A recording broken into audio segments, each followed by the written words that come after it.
Voilà, bonsoir à tous. Bienvenue sur la suite de ce webinaire sur ton club en 2030. Il y a une semaine, Paul-André Tramier nous a entretenu un petit peu sur ce sujet, assisté de Pierre-Emmanuel Panier. On va reprendre le même format. On ne va pas représenter Paul-André. Sachez que pour ceux qui auraient raté en fait la première conférence, elle est disponible en replay. N'hésitez pas dans l'application Famille UBAD. Ce soir, on va garder le même format que la dernière fois, c'est-à-dire Paul-André va développer ses idées pendant 1 heure et puis vous aurez l'occasion par la suite de poser vos questions et d'échanger avec Paul-André Tramier et Pep, qui ne sera plus là malheureusement, qui se connectera et qui nous quittera avant la fin de la réunion parce qu'il a d'autres obligations.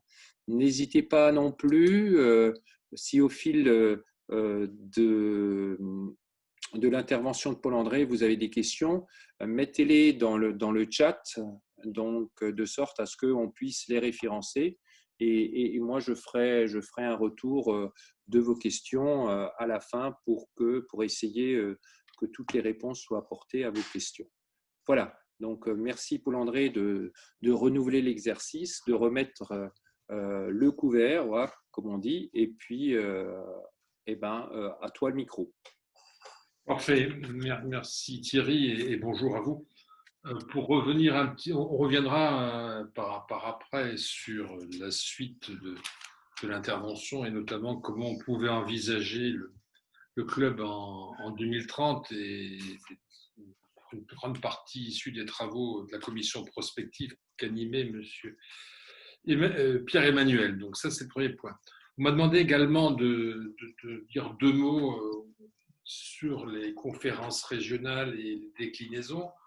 Ça s'inscrit bien entendu dans le cadre du club 2030, parce que je ne sais pas si le dispositif fonctionnera encore en 2030, mais c'est vrai qu'il va nous impacter pour un petit bout de temps. Alors, on ne connaît pas pas le fin mot, mais le bout de l'affaire, mais c'est vrai que si la conception intellectuelle du dispositif devait se poursuivre, on devrait être relativement et même sévèrement impacté en la matière, et les clubs et les comités départementaux et les ligues qui ne seraient pas à la pointe en la matière risqueraient vite d'être dépassés et se trouver à la remorque et un peu hors du circuit, notamment financier. Donc ces conférences régionales qui devraient voir le jour en 2021, alors certains annoncent déjà, si j'ai bien compris, qu'ils étaient en état de fonctionner, ce qui m'étonne un petit peu, mais la Ligue, le centre Val de Loire était un peu précurseur parce qu'il travaillait sur ces problématiques depuis un certain temps, et à partir de travaux dont la Fédération française de badminton avec le basket, le hand et le volleyball, on était un peu à l'origine puisqu'on avait tenté une première expérience il y a quelques années avec un consultant pour arriver à définir les besoins des régions en matière d'équipement et en matière de pratique. Travaux qui n'ont pas été très loin parce que le consultant a été vite débordé par l'affaire et n'a pas pu rendre un travail constructif, mais eux, ils avaient poursuivi, donc c'est un peu pour ça qu'ils sont en tête. Alors, les conférences régionales du sport s'inscrivent dans cette réforme, cette grande réforme du mouvement sportif français et notamment de ce qu'ils appellent la gouvernance partagée. Cette gouvernance partagée, c'était une grande préoccupation depuis très longtemps d'un certain nombre de personnes et notamment du président du comité olympique, qui prônait à juste titre de prétendre que le sport n'était pas qu'une préoccupation première et essentielle de l'État, mais que ça devait être partagé entre différentes instances, en l'occurrence le mouvement sportif proprement dit, les collectivités territoriales et le monde économique. Donc, il y a eu la création de l'Agence nationale du sport, sur laquelle je ne reviendrai pas. Et donc, maintenant, on est dans ce qu'ils appellent la déclinaison territoriale de cette gouvernance partagée. Alors, le but, là aussi, c'est de mettre autour de la table, pour faire très simple, ces différents protagonistes, donc l'État, donc les anciennes directions régionales jeunesse et sport qui maintenant ont changé de nom puisqu'ils sont rattachés à l'éducation nationale, le mouvement sportif à travers, vous le verrez, les crosses essentiellement, les représentants des crosses qui posent un petit problème puisque les clubs disparaissent de ce dispositif, non pas du dispositif pour bénéficier des éventuelles aides, mais dans la gouvernance de ce dispositif. Il y a le troisième élément qui sont les collectivités territoriales et notamment les communes, les métropoles, les communautés urbaines, etc. Et puis finalement un espèce de fourre-tout qui est le monde économique. Le terme fourre-tout n'est pas péjoratif, mais il y a le représentant du monde économique, mais il y a aussi, de manière pas surprenante, mais originale, les syndicats, puisque on verra, je crois qu'il y a 3 représentants des organisations syndicales qui sont présentes, une représentativité des usagers, etc. Donc, c'est cette conférence régionale qui est constituée de ces 4 collèges a pour mission 3 étapes. La première, c'est d'émettre un diagnostic sur le sport dans la région concernée. Et notamment mettre en avant, ce que je dis depuis très longtemps, c'est de mettre en avant les disparités de pratiques, les disparités d'équipements, les disparités d'installations en tout genre, de clubs, etc. Donc un diagnostic qui va définir les manques ou les insuffisances dans une région, je dis bien dans une région, puisqu'on ne parle plus de département, les insuffisances pour la pratique du sport en général et les disparités constatées. Et donc, ce diagnostic porte également, pour le rendre plus pertinent, sur un complément qu'on va qualifié de diagnostic également social et économique, dans la mesure où, par définition, des régions privilégiées sont mieux équipées, a priori, etc., que celles qui sont sur une diagonale du désert, comme ils appellent. Et donc, c'est une réflexion qui sera menée par ces 4 collèges avec l'objectif de définir un diagnostic. On reviendra par la suite là-dessus. Je vais un peu vite, mais vous pourrez m'interrompre. Le diagnostic en la matière devra être suivi, ça c'est le deuxième élément, par la mise en avant d'un certain nombre d'orientations fortes, et définies. Alors vous allez me dire, il cause dans le vide, mais vous le verrez par la suite, c'est que pour obtenir un financement quelconque, on devra rentrer dans cette logique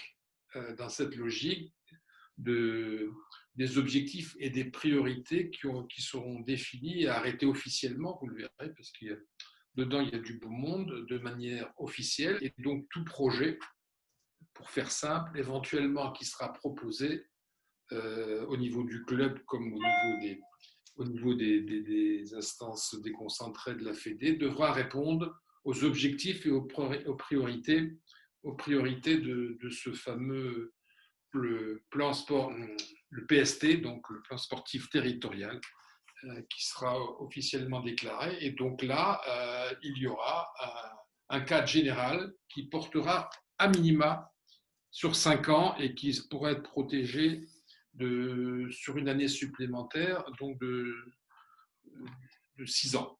Et donc là-dedans, ces conférences régionales auront aussi pour but d'évaluer la politique qui est menée. C'est-à-dire que chaque année, ils se réuniront régulièrement, si je puis dire, mais devront chaque année émettre une évaluation par rapport à ce PST qui sera la règle, qui correspond un petit peu ce qu'on connaît au niveau national, c'est le PSF, donc le sportif fédéral que d'aucuns connaissent déjà, mais c'est un peu le même type de démarche. Alors, si on résume bien de manière très simple, chaque région en 2021, mais plus sûrement en 2022, parce qu'un diagnostic sportif sera pas facile à émettre, ça on le sait.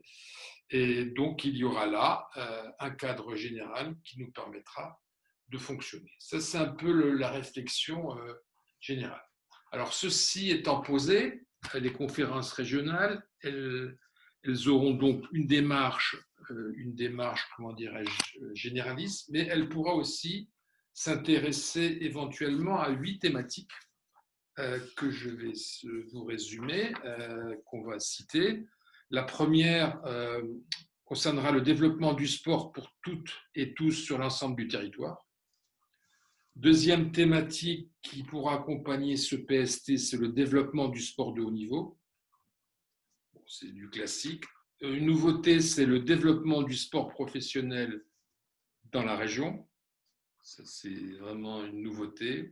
Il y aura bien entendu les équipements avec la construction et l'entretien sportif structurant. Cinquième thématique, c'est la réduction des inégalités d'accès aux activités physiques et sportives.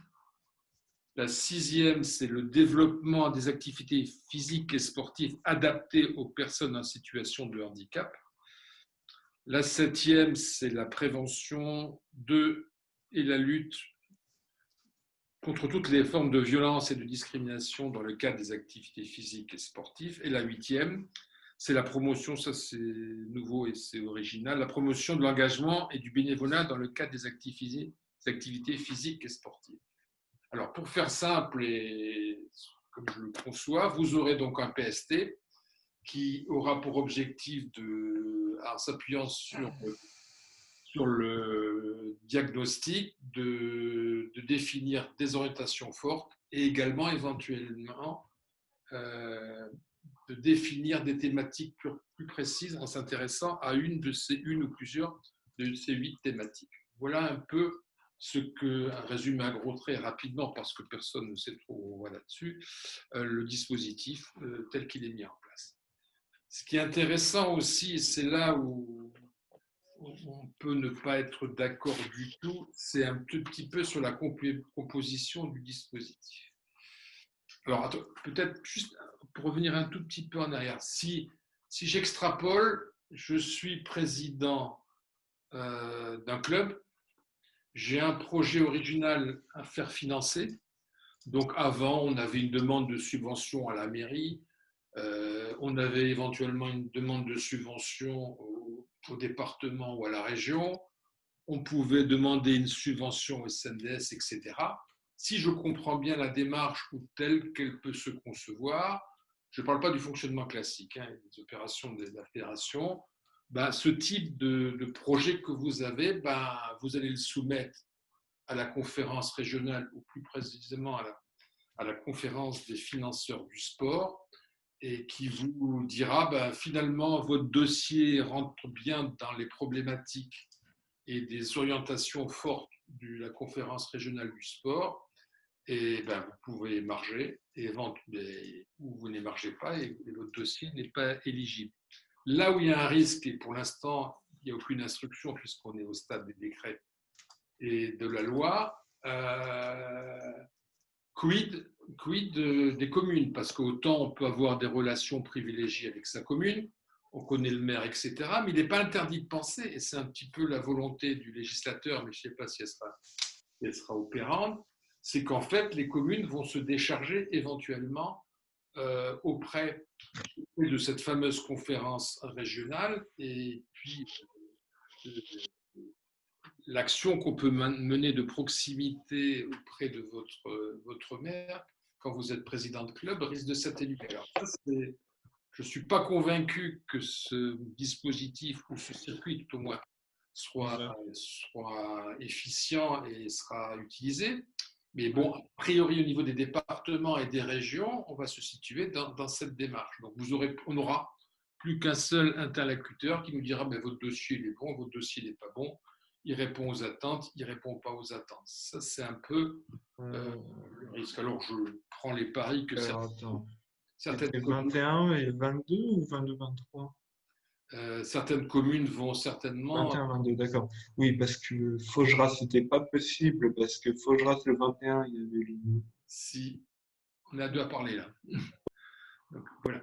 Donc ça, c'est un risque potentiel. Alors pour l'instant, il n'y a aucune instruction qui sont menées, mais le but de la manœuvre, quand je vous ai parlé au début d'une gouvernance partagée, c'est une gouvernance partagée qui serait au niveau de l'ensemble du territoire régional. Ça, c'est une préoccupation. Alors là où j'ai quelques inquiétudes fortes, c'est que la composition du dispositif est un peu originale.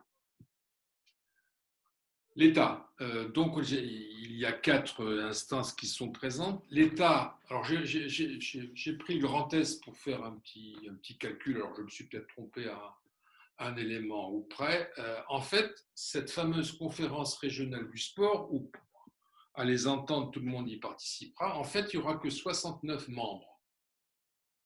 Et dans ces 69 membres, la répartition est un peu déséquilibrée en quelque sorte.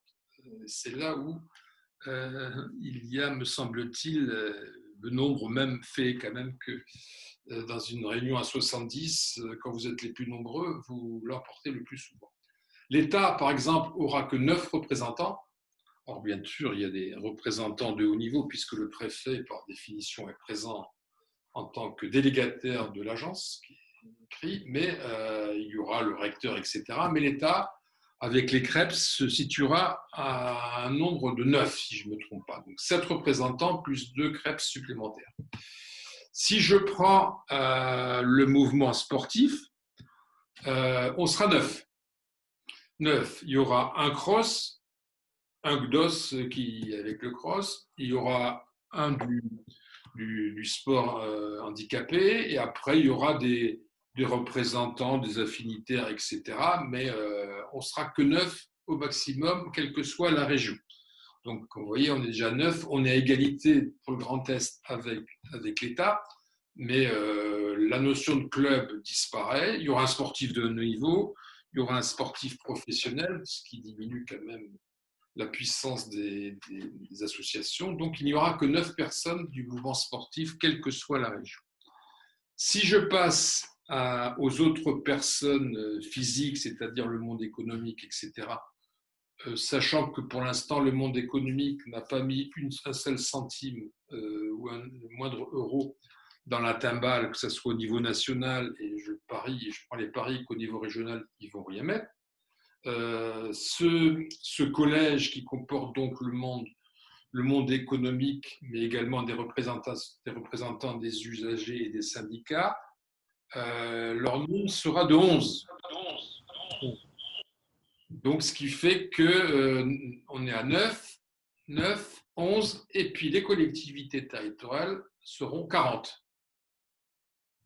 Donc, avec 5 représentants des régions, 10 des départements, 10 des communes, 10 des EPCI, 3 des métropoles et 2 des communautés urbaines.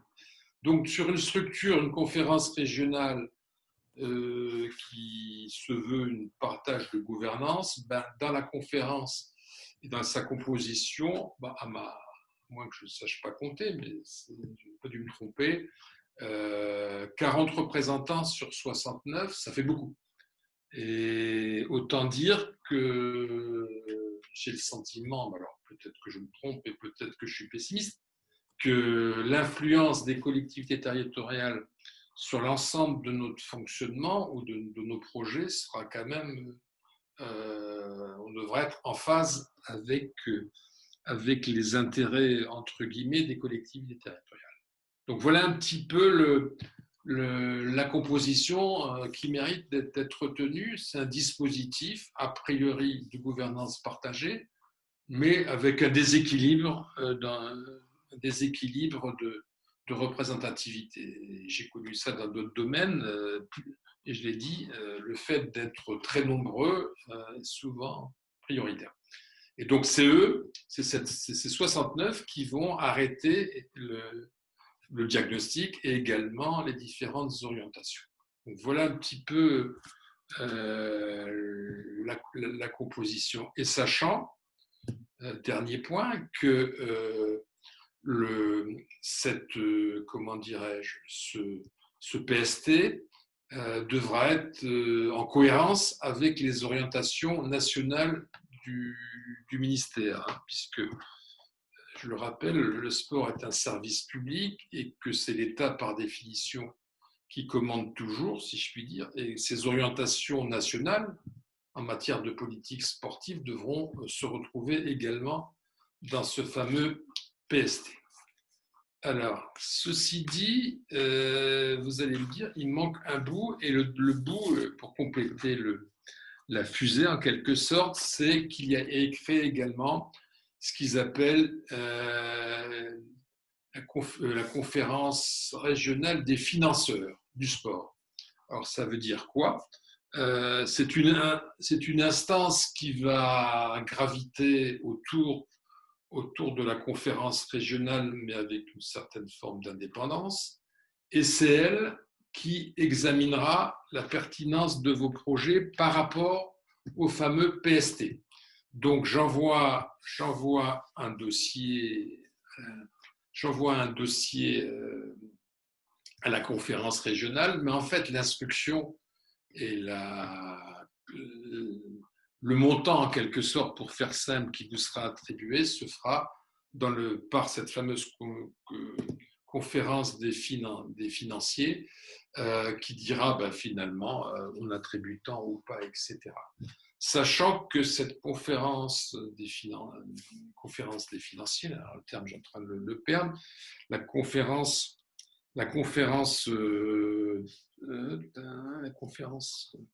des financiers, oui, c'est bien cela. Elle a conclu, ou elle aura défini ce qu'ils appellent des contrats pluriannuels d'orientation et de financement, c'est-à-dire que chaque année, ils diront je mets le paquet sur telle orientation qui correspond au schéma et au projet sportif territorial, voilà, au PST, et donc là, il y aura une enveloppe qui sera définie régulièrement. Alors le but de la manœuvre, vous l'avez peut-être compris, c'est de mettre dans un pot commun les moyens de l'État, de mettre les moyens des collectivités territoriales, les moyens du mouvement sportif, notamment éventuellement des CROSS et des GDOS et du CNOSF, sachant que là, il n'y a pas une thune, et puis également les moyens du monde économique. Donc, il y aura un pot commun, et ce pot commun sera redistribué par la conférence des financeurs du sport. Voilà un petit peu le schéma. Alors, les risques, je le répète, pour le badminton, si on extrapole, c'est qu'on a bien entendu un projet sportif fédéral au niveau national, pas un plan sportif fédéral. Nous allons être dans l'obligation très rapidement, régionalement et voire départementalement, si je puis dire, si je peux me permettre l'expression, d'avoir au moins une approche, d'avoir une définition de nos insuffisances, notamment par rapport au diagnostic général de la pratique, des disparités, etc., mais également des thématiques pour, quand l'affaire sera lancée, de pas être en retard et de pouvoir présenter très rapidement ce qui sera fait ou qui devrait être fait dans la région en matière de badminton, de préciser que ça peut rentrer dans ces projets sportifs territoriaux et être en mesure de tirer notre timbale en quelque sorte, et pas attendre que le mouvement soit lancé et qu'on soit devancé par les autres, parce que je présuppose qu'il y en a qui travaillent là-dessus et qu'on passe à la ramasse avec les restes. Donc c'est un enjeu de taille sur un court terme, malheureusement, avec l'obligation par la Fédé d'avoir des outils, une logistique, c'est ce que je disais un petit peu la fois dernière, et d'être présent dans la démarche, et notamment en matière entre guillemets de lobbying, etc., de représentativité, etc., puisque vous l'avez vu qu'au niveau du mouvement sportif, il y aura 9 représentants, un représentant d'ECROS, un représentant d'ECDOS, et donc il y a pratiquement, le levier est relativement faible, même s'ils ont autant de pouvoir que les autres, mais quand on est en face de 40 représentants des collectivités territoriales, on risque d'être un peu juste. Donc ce qu'il nous faut, et là les clubs risquent d'être pénalisés si jamais au niveau régional il n'y a pas une réflexion qui est menée et aboutie, on risque de souffrir en la matière. Et ça, c'est quelque chose que j'avais pressenti depuis très longtemps, c'est facile de le dire maintenant, mais on arrive au bout d'une certaine démarche, et si on n'est pas prêt d'une manière ou d'une autre, tout le monde sera pénalisé du club, puisque je vous rappelle quand même qu'il est dit le développement du sport professionnel, le sport de haut niveau, donc ça peut concerner un certain nombre de clubs. On parle d'handicapés, on parle d'inégalités d'accès, etc. C'est un projet à mettre en place localement important. Donc, et comme on l'a dit tout à l'heure, les conférences régionales devraient commencer à se mettre en place ou à travailler. Alors bon, on a un tout petit peu de chance parce que on est bientôt dans les élections régionales, donc je pense que les délais vont se situer un petit peu à ce niveau-là. Mais il faut être en mesure d'être prêt au moment T où la démarche va être lancée. Et l'importance de la fédération, notamment dans ces grandes thématiques et ce projet sportif fédéral, devra prendre en compte un petit peu les préoccupations locales. Sinon, on risque d'être un petit peu en porte-à-faux et il sera très simple de dire finalement votre projet ne correspond pas à nos préoccupations locales, etc. Et vous repasserez la prochaine fois. Voilà, alors la brosser à très gros traits parce qu'on est un petit peu encore dans le flou, mais on s'approche. Alors, ce que je vous ai défini là doit être à 90% ce qui va se passer. Et notamment, moi, c'est mon grand souci depuis longtemps, en réflexion, c'est l'adéquation entre le projet sportif fédéral, les projets sportifs territoriaux. Alors, vous allez me dire, au niveau de la fédération, comprendre ce qui se passe dans le Grand Est ou en Bourgogne-Franche-Comté, c'est un peu différent. Mais il faut trouver au moins des approches ou des rapprochements, sinon, au niveau local, on risque d'être un peu déphasé en la matière. Et l'autre élément qui m'inquiète un petit peu, alors je ne sais pas si ça va se faire, mais si les communes rentrent dans ce dispositif où elles décident de confier le développement de ces clubs à la conférence régionale, alors là, on sera peut-être dans un cas de figure un peu différent. Mais c'est une véritable préoccupation et je pense que les présidents de ligue qui ont été élus récemment, il faut absolument que cette notion de projet sportif territorial, ils en aient conscience, au moins dans les grands traits, pour ne pas être dépassés quand le mouvement va se lancer, parce que si certaines fédés viennent de manière avec des projets construits, etc., ou tout au moins présentables, ceux qui n'ont rien, ils passeront à la ramasse.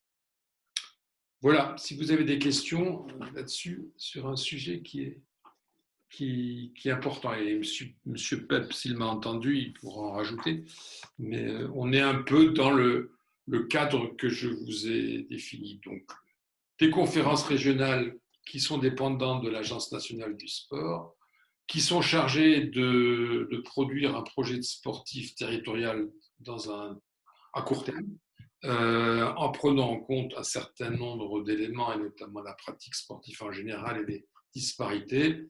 Il y a des thématiques qui pourront être retenues plus précisément par la conférence des financeurs du sport, notamment à travers des contrats pluriannuels d'orientation et de financement, et une composition qui n'est a priori pas favorable. Alors, vous allez me dire, je ne pense pas qu'on est dans des relations conflictuelles et compagnie, mais ce sera difficile de faire passer notre message, parce que vous le voyez, le canevas est étroit. Voilà, si vous avez des questions, si je peux vous répondre surtout. Alors, il y a quelques questions. Pep y répond aussi dans le chat, donc je ne reviens pas sur les abréviations, PST et tout ça. Laurent Garnier qui nous signalait que l'enjeu sera de connaître le PST pour créer et défendre des projets en lien avec le PST. Oui, c'est ça. Donc, comment est-ce qu'en amont, on peut peut-être déjà influencer les orientations du BST? Est-ce qu'il y a moyen d'eux?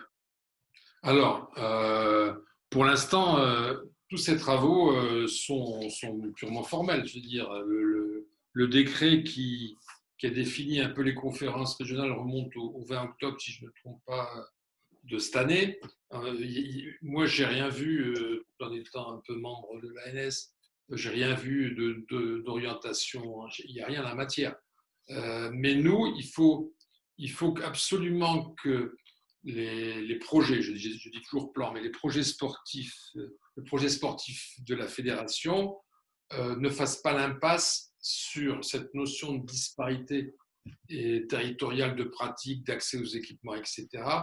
Et aux 8 thématiques-là, ça me paraît indispensable. Et donc, localement, il me semble aussi indispensable que les instances régionales, puisqu'on s'aperçoit que c'est quand même la région, le LIC, qui va un peu piloter en principe, sauf si tape à côté, mais sur ce canevas, du moins s'inspirer un petit peu du PSF. Alors je ne sais pas, je ne l'ai pas en tête, même si je fais partie de la commission finale, là. Et également les différentes thématiques. Et bon, a priori, on peut arriver à définir un petit peu les manques d'une région, mais ça, je pense que le CROSS, a priori, pour l'être. Mais par contre, les différentes thématiques qui sont là, je pense que nous, il faudrait qu'on puisse développer ce qu'on entend dans l'Olympiade à venir, comment on peut s'inscrire dans ces démarches. Donc, le canevas général, il est là. Par contre, il faut prendre la plume et rédiger cette partie-là, sur ce canevas. Le cadre général, il est quand même large. Hein. On parle du haut niveau, on parle des pratiques d'handicapés, on parle des équipements structurants. Bon, ça touche un peu à tout, c'est ce qu'on connaît. D'accord. Laurent toujours poursuit et se demande quels sont les liens entre la conférence régionale et l'agence nationale. Alors, l'agence nationale, comment dirais-je, devra s'inscrire dans l'approche de l'agence nationale. En fait, si on a un schéma un peu tel qu'il est, tel que je l'ai compris, mais a priori il est juste, le ministère arrête des orientations nationales en matière de politique sportive. Donc c'est là où le discours de certains membres du comité olympique qui prétendent qu'on est dans une gouvernance partagée, c'est totalement faux. Parce que d'abord on est dans un GIP, et un GIP, c'est un outil pour appliquer la politique de l'État. Bon, peu importe. Donc l'État définit ses orientations nationales, le ministère. Elle signe, du moins l'État, il signe avec l'ANS une convention d'objectifs que je ne sais pas si on peut la trouver, mais elle existe, je l'ai grâce à un certain je ne sais pas si c'est officiel ou pas, toujours est-il que je l'ai défini, je l'ai sous la main, un certain nombre d'orientations. Alors les orientations sont relativement simples, elles sont de finaliser le dispositif de gouvernance, de développer le haut niveau, vous savez, donc avec Onesta et compagnie, puisqu'on parle de haute performance, haut niveau, etc.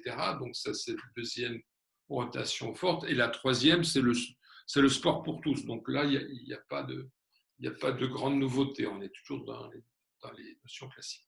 Donc l'ANS, l'Agence nationale du sport, s'appuie sur cette convention. Et là-dessus, elle veille par rapport aux conférences régionales à la cohérence avec cette politique nationale. Donc là aussi, il pourrait avoir un hiatus puisqu'il faut que le projet sportif territorial corresponde un petit peu aux grandes orientations nationales. Donc il y a un cadre assez lâche, mais l'agence régionale qui participera aux travaux de la conférence régionale pourra dire mais finalement vous êtes à côté de la plaque, etc. Bon, alors, je pense qu'il y a une instruction qui va préciser tout ça, mais bon, j'ai un peu pratiqué ce type de travaux et donc à un moment donné, on reste toujours dans le cadre défini nationalement et ce que souhaite l'État. Voilà, ça c'est un peu la démarche. Mais l'ANS on n'est pas sous tutelle quand on sera à la conférence régionale, mais bon, on ne pourra pas s'écarter de manière fondamentalement de ce qui est cadré là, à ce niveau-là. Ok, merci Paul-André. Je t'invite peut-être maintenant à reprendre un petit peu le fil là de ton webinaire. Merci pour ces précisions. Pep nous met les précisions aussi et les détails concernant la convention de l'État et l'ANS, enfin tout cela, les précisions pour ceux que ça intéresse. Donc, je t'invite effectivement à reprendre le fil et puis à développer tes réflexions, donc comme annoncé lors du premier webinaire. Alors, sur la conférence régionale, ça c'est ce que j'ai présenté, c'est de l'interprétation des différents textes, etc. Donc, mais je ne dois pas être loin du compte en la matière. Mais je le répète, ça peut être un atout considérable pour le badminton, comme ça peut être, pas sa perte, mais presque, pour les structures, les clubs, les départements et les régions. Pour revenir, pour changer de sujet, et sur le club de badminton en 2030, c'est un petit peu, pour ceux qui n'étaient pas là, c'est un petit peu les réflexions que j'ai menées, mais également avec la commission prospective, puisque c'était un des thèmes qu'on avait développé et sur lesquels il y avait un consensus, mais que c'est par définition une thématique à développer encore dans le futur. Je rappelle quand même que dans un souci de prospective, on a retenu au sein de la Fédé une méthodologie qu'on pourra éventuellement fournir et que cette méthodologie, c'est de s'interroger quand on est dans une perspective ou une prospective à 2030, de répondre au moins à 4 questions que je rappellerai brièvement. Que peut-il advenir en 2030 pour un club? Que pouvons-nous faire? Que voulons-nous faire? Et comment faire? Je pense qu'à partir de là, on a bien entendu, quand on mène une réflexion, il y a des questions qui sont incontournables à la matière. Donc ça, on en avait parlé. Puis on avait dit également que en matière de club 2030, on ne pouvait pas faire l'impasse sur un certain nombre d'environnements qui entourent le club en général. Donc, je rappellerai, donc, il y avait l'environnement social, on avait parlé d'environnement réglementaire, d'environnement sociétal qui est peut-être un enjeu fort et qui peut influer de manière importante sur ce que peut être un club, l'environnement économique, et on en a parlé juste avant, l'environnement numérique, où je pense qu'il y a beaucoup à dire et dont certaines personnes sont assez férues en la matière, puis il y avait bien entendu l'environnement sportif, puisque si on reste, et ça c'est mon positionnement. Si jamais on reste dans la même dynamique d'il y a des années 60-70, ben, je pense qu'en 2030, on risque fort d'être un peu, comment dirais-je, dépassé par les événements et être ailleurs, et éventuellement ne plus disposer de clubs filés. Alors, sur la partie d'aujourd'hui, j'avais dit que, en fait, dans notre réflexion, on s'appuyait sur un double niveau, en quelque sorte. Le premier, c'est de réutiliser ou réfléchir de nouveau sur un certain nombre de fondamentaux qu'on oublie le plus souvent, mais qui, dans le projet de club en général, c'est intéressant de les interroger régulièrement pour essayer de recadrer la démarche. Et ce que j'ai appelé, pour conforter le développement, peut-être un petit retour sur nos fondamentaux qui correspondent à l'objet du club, qui correspondent aux valeurs du club, aux pratiques et également à l'environnement du club. C'est pas souvent interrogé. Bon, on part après sur une logique d'habitude. Et bien entendu, à un moment donné, on oublie ce qui fait le club. Donc ça, c'était une réflexion qu'on avait menée. Alors l'objectif n'est pas de dire qu'il faut faire comme ça, mais c'est de s'interroger sur ces 4 thématiques. Et dans le deuxième niveau de mon intervention, c'est si on veut devenir un club, entre guillemets, d'actualité moderne, etc., il y a un certain nombre de leviers ou d'éléments forts qui sont incontournables et sur lesquels, bien entendu, la réflexion pour un club qui veut progresser, on ne pourra pas en faire l'économie. Alors là, je pense au numérique, je pense au marketing, je pense au lobbying, on peut penser à pas mal de choses sur lesquelles je reviendrai. Donc, c'est plutôt des points qui nous semblent forts et sur lesquels les clubs, a priori, s'ils veulent s'inscrire dans une démarche ou dans une dynamique forte, doivent avoir une réflexion ou tout au moins un positionnement. Donc, on verra après ces thématiques et notamment, y compris là-dedans, la gouvernance qui est quand même un sujet important. Si je reviens aux fondamentaux, là, notre réflexion tourne autour de 4 points. Donc, l'objet du club, les valeurs du club, les pratiques sportives et ce qu'on appelait un peu l'environnement. Sur l'objet du club, il y a quand même quelques rappels qui s'imposent et qui sont oubliés. La première, c'est qu'un club a une vocation.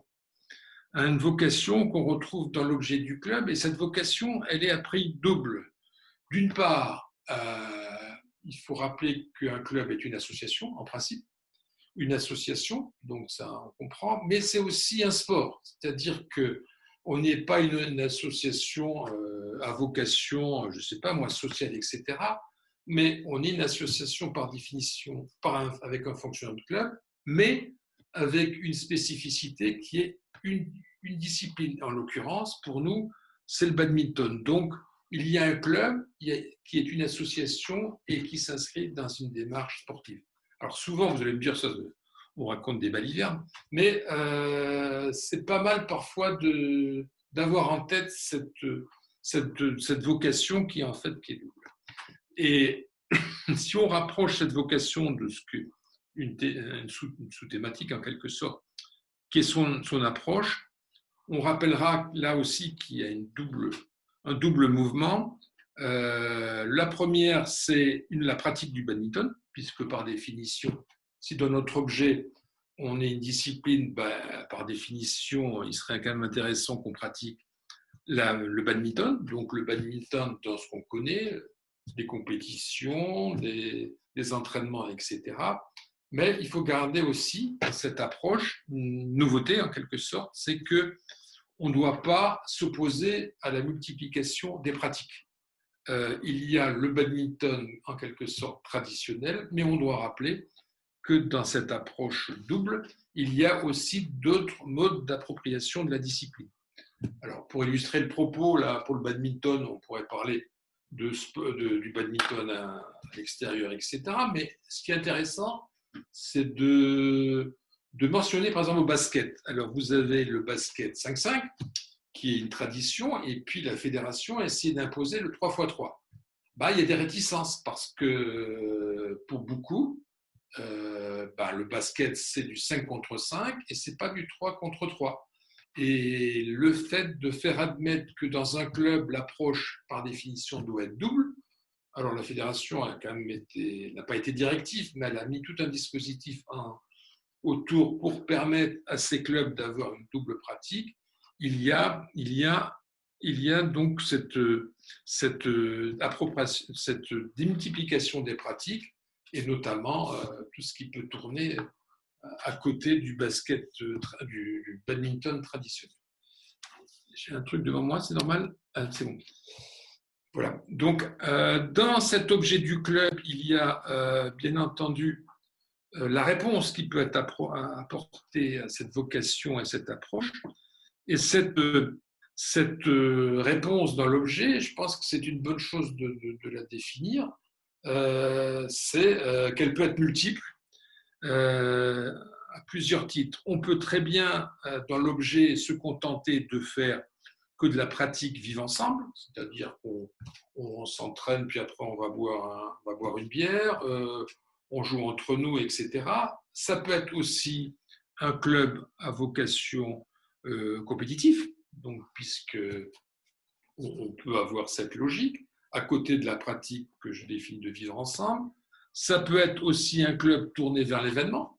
Ce n'est pas une obligation, mais c'est une piste. Et ça peut être aussi la mise en place de pratiques libres, c'est-à-dire que finalement, on arrive, on prend la clé, on s'installe, on joue et on part. Donc, dans l'objet, est-ce qu'un club doit être compétiteur ou est-ce qu'il doit toucher à ces 4 éléments? Alors, il y en a peut-être d'autres, je les répète, les événements, les compétitions, les pratiques de vivre ensemble ou pratiques libres.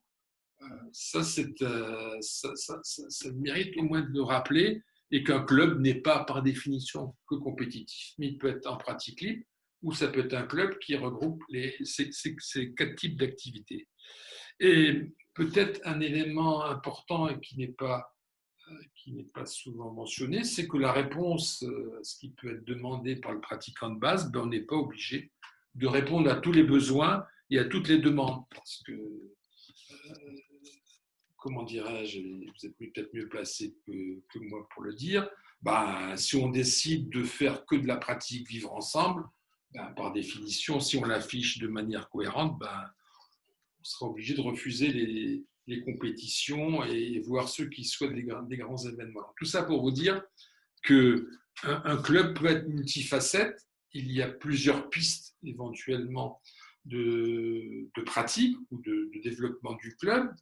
On peut se contenter à un élément, mais peut-être qu'il y a la vocation par le club de s'intéresser à différentes pratiques. Et ça me paraît utile de le rappeler, parce qu'on a parfois la volonté, au niveau de la Fédé, je vais prendre la connaissance de cause, de dire finalement tout le monde doit être pareil, etc. Peut-être que chaque club, en fonction de ses aspirations, de ses moyens et de ses de ces principes ou ces valeurs, pourra se contenter d'un élément. Et donc ça, c'est au niveau de la fédération et voire des instances déconcentrées, ça me paraît être un sujet important. La réponse peut être multiple ou uniforme. Et puis, il y a un autre élément qui me paraît important dans l'objet du club, puisque ça définit un petit peu la suite, c'est son environnement éthique, parce que ça, c'est un sujet qui me paraît important et sur lequel le mouvement sportif, contrairement à beaucoup d'autres structures, nous sommes en avance, puisque, je l'ai dit la dernière fois, avec la RSO et compagnie, la responsabilité sociétale des organisations, on est pas mal, et je pense que c'est un créneau qu'il faut, du moins des leviers qu'il faut utiliser et retravailler. Donc c'est cette notion de bonne gestion. Le club doit être par définition comment dirais-je, transparent en la matière. Donc, bonne gestion, ça ne veut pas dire avoir une bonne comptabilité, mais c'est avoir le sens de l'intérêt général. C'est la responsabilité sociale du club, donc on en reparlera notamment en termes de la gouvernance, ça me paraît un axe fort à définir et je ne suis pas sûr que beaucoup de clubs, dans leur objet, définissent ce qu'ils veulent faire en la matière. Et c'est bien entendu l'ouverture à son entourage, on parle d'un environnement éthique, avec la mixité. Alors quand je dis mixité, c'est l'inclusion, etc. Je recoupe un peu tout dans ce chapitre. Et également, le club éventuellement peut devenir un lieu de vie. Il paraît évident que si on veut aller plus loin et être plus respecté, plus crédible, etc., ben, il semblerait qu'il faut qu'on soit un club sportif par définition, mais qu'on s'oriente progressivement vers une ouverture au quartier et à l'éthique, et notamment que le club puisse devenir un lieu de vie pour les licenciés et qu'on se sente bien au sein de ce club. Dans l'objet, je ne suis pas sûr que cette notion de lieu de vie soit particulièrement développée, mais parce que ce n'était peut-être pas la mode à l'époque et on n'avait peut-être pas cette préoccupation. Et dernier point sur l'objet du club, c'est son rôle culturel. Je pense qu'on ne peut pas faire l'impasse, au moins dans la réflexion, sur cet aspect culturel. Je pense que l'éducatif, M. Pep, il est peut-être parti, mais c'est un sujet important et où les réponses ne sont pas toujours très satisfaisantes. Et je prends un petit exemple. Pour les clubs de badminton devraient être des clubs passerelles avec le scolaire en général. C'est un sujet important qui est un peu bricolé au niveau de l'État puisque c'est toujours dans l'urgence, mais je pense que cette vocation vers l'éducatif ou cette orientation vers l'éducatif doit faire partir de l'objet même du club. Et ça doit être aussi, ben là on n'apprend rien, un acteur du lien social. Donc dans l'objet, ces thématiques me semblent être intéressantes à être reprises ou à être définies ou à être appelées, puisque souvent on l'oublie. Voilà ce que je voulais dire sur l'objet qui nous paraît un fondement à retravailler en quelque sorte et à définir autour de cette notion de vocation, cette approche double sur la pratique du badminton, mais sur les autres formes de pratique et la démultiplication des pratiques, les réponses qui peuvent être apportées, soit multiples, soit uniformes, etc. L'environnement éthique, et je pense qu'on a un atout fort à mener à ce niveau-là, et également sur le rôle culturel. Deuxième grande thématique qui nous a paru importante, ce sont les valeurs du club. Alors, sur les valeurs, on peut disserter à l'infini là-dessus. C'est souvent un terme valise, etc. Pour moi, la valeur, et je la définis un petit peu, ce qui est une tradition de la philosophie en quelque sorte, les valeurs, pour moi, ce sont des principes d'action. Ça ne sert à rien de chercher des grandes définitions, mais pour nous, le mouvement sportif et pour le badminton, les valeurs, c'est un principe d'action qui doit guider notre action au quotidien. Alors là, partant de ce principe, ça devient relativement simple à définir. On a retenu quatre orientations pour décliner ce que peut être les valeurs du club. C'est optimiser l'accueil dans son acception la plus large et la définir également comme un bien commun. Donc l'accueil dans un club, ça doit être la priorité des priorités. Alors l'accueil avec un grand A, bien entendu, c'est pas l'accueil dans le vestiaire, etc. Cette notion d'accueil, le club dans ses valeurs doit être par définition optimiser cet accueil. Deuxième élément qui nous a paru important, c'est la volonté par les dirigeants du club, dans leur gouvernance, de s'affranchir des résistances. Ça veut dire quoi? C'est que dans un club, et tout le monde le connaît, il y a ceux qui ont des privilèges, qui par définition sont les plus anciens, prennent un peu des libertés avec ce ce qu'on pourrait appeler le règlement intérieur. Donc, il y a à lutter dans un club contre certains privilèges et qui font parfois du tort à l'ensemble du club et notamment aux autres groupes. C'est aussi essayer de promouvoir la modernité en innovant, bien entendu. Ça veut dire quoi? De manière très simple, c'est que le poids de l'héritage, pour ne pas dire le poids des anciens parfois, est préjudiciable au sein d'un club. Et ça, c'est un souci constant à avoir pour éviter que on aille dans le club de monsieur Untel qui depuis 30 ans fait la même chose et qui n'est pas trop la contradiction. Donc, cette notion d'héritage des plus anciens est quelque chose à retravailler.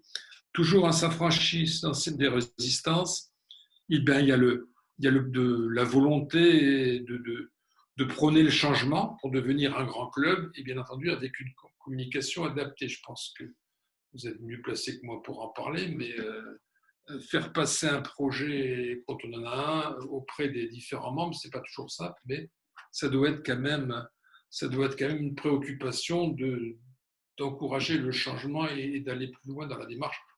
C'est par définition le principe même du sport.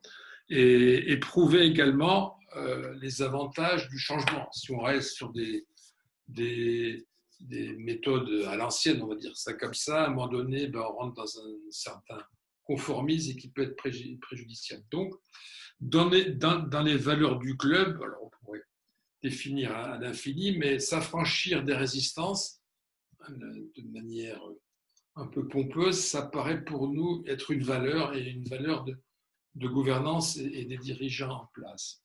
Et là, c'est relativement simple. Troisième point de ces valeurs, c'est valoriser le vivre ensemble. Ça, on en a suffisamment parlé et je pense que nos clubs sont suffisamment pertinents à la matière. C'est bien entendu s'ouvrir au plus grand nombre, aux femmes, s'ouvrir aux minorités, s'ouvrir aux seniors et s'ouvrir aux jeunes, bien entendu. Donc, ça, on le fait, mais peut-être que dans les valeurs du club, c'est quand même une préoccupation constante.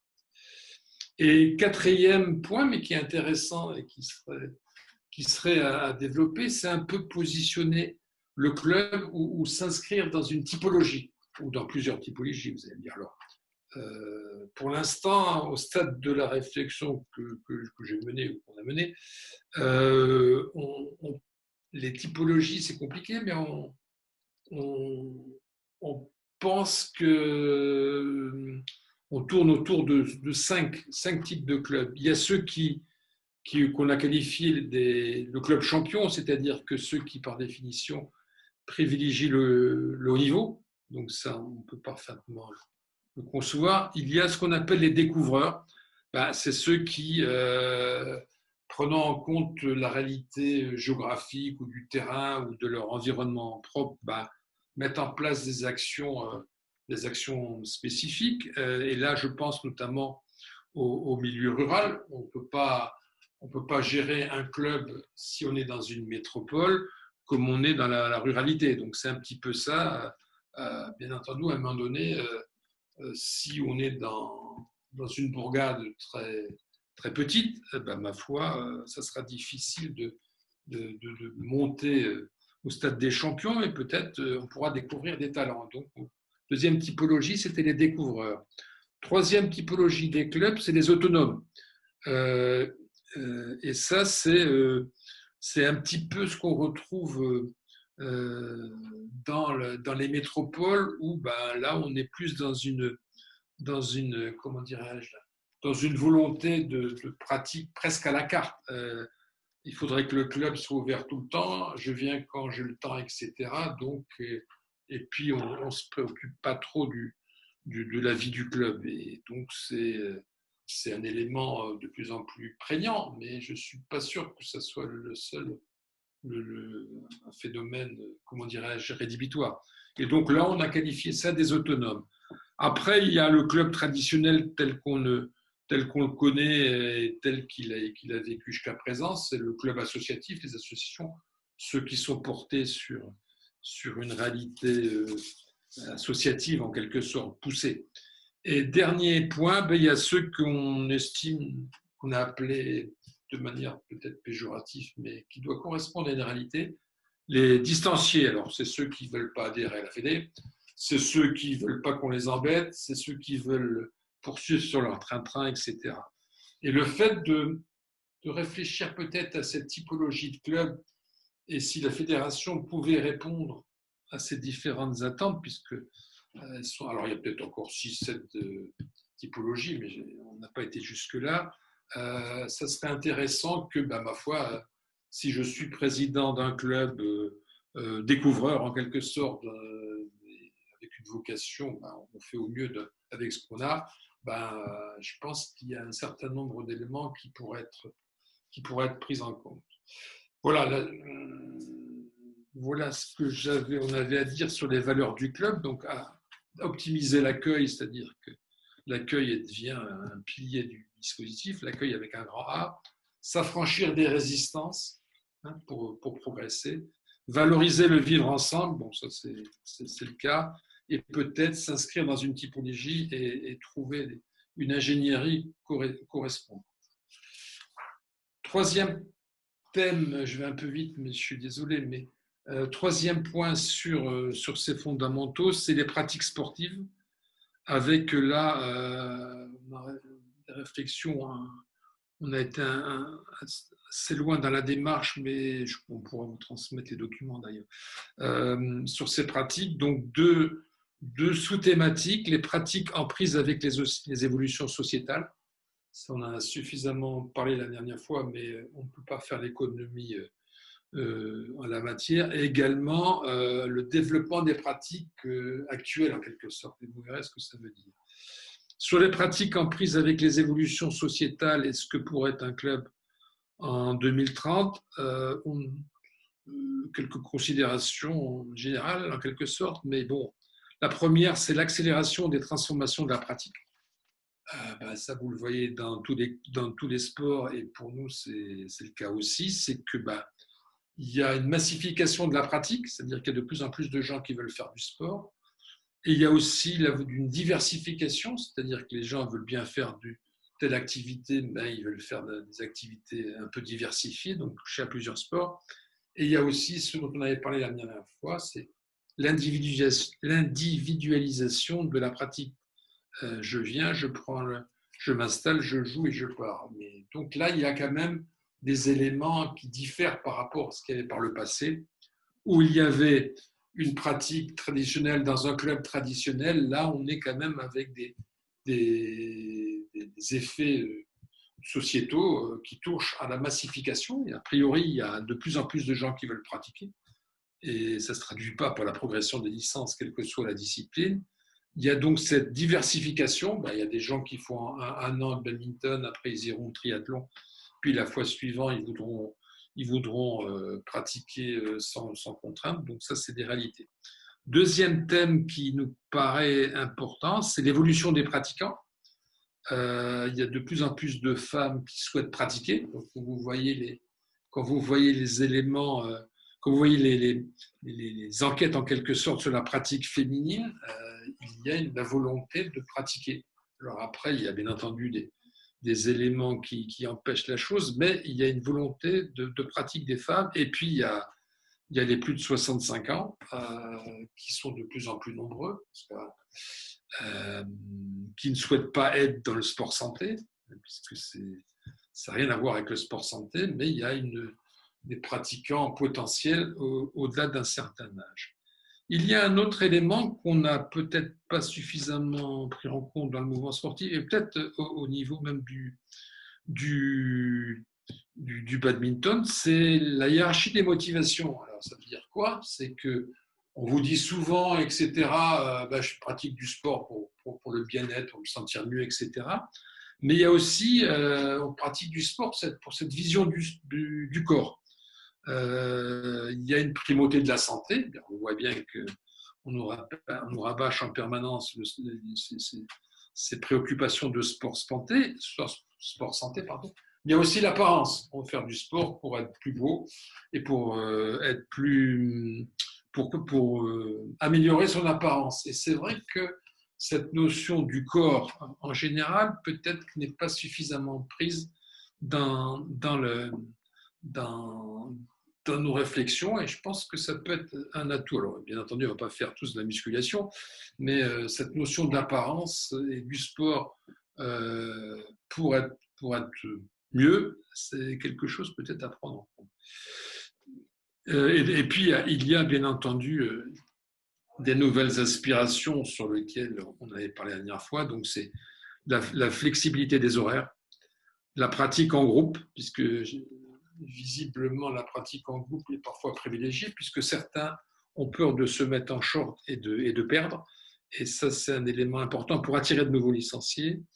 Il y a la montée des événements à participation ouverte. Ça veut dire quoi? Vous voyez que les marathons ou les 20 km ou les foulées de je ne sais pas quoi, ben, des gens sont capables d'aller s'inscrire à ces compétitions, mais ne pas participer à la vie d'un club pour un certain nombre de raisons. Et puis, il y a un élément qui paraît important quand même, c'est la dimension spectacle du sport. Il y a des gens qui s'intéressent, bien entendu, qu'au spectacle produit par le mouvement, par le sport, et éventuellement, ces gens, il faut s'en préoccuper, parce que peut-être si c'est des potentiels, comment dirais-je, financeurs de vos activités. Après, il y a, pour finir sur ces pratiques en prise avec les évolutions sociétales, la représentation des pratiques. Donc il y a les pratiques libres et autonomes dont on a parlé, mais il y a aussi, vous êtes mieux placé que moi, les clubs associatifs, les sports à la demande et les sports spectacles. Donc il y a là, et ça recouvre un petit peu ce que je disais avant, des attentes des pratiquants sur des comment dirais-je, sur des orientations particulières de chaque club. Sur les pratiques développées, bien entendu, là c'est relativement simple, mais il y a des pratiques sportives traditionnelles. Donc, on est dans un club de badminton, on pratique du badminton. Mais il y a aussi, c'est une réflexion qui est menée depuis un certain temps par certains sociologues du sport et qui sont intéressantes, c'est de mettre en place dans chaque club ce qu'ils appellent les ascenseurs. C'est-à-dire que je viens dans un club, je suis débutant ou je veux venir juste avec un copain pour m'entraîner un petit peu et pas faire de compétition, mais il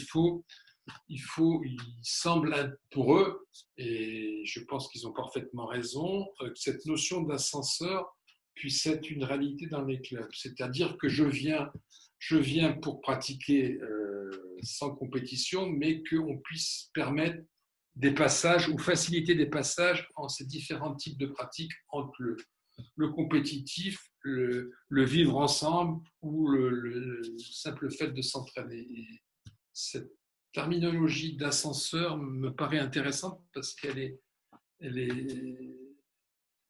comment dirais-je, elle est parlante en quelque sorte, et dans un club, ça peut parfaitement se comprendre.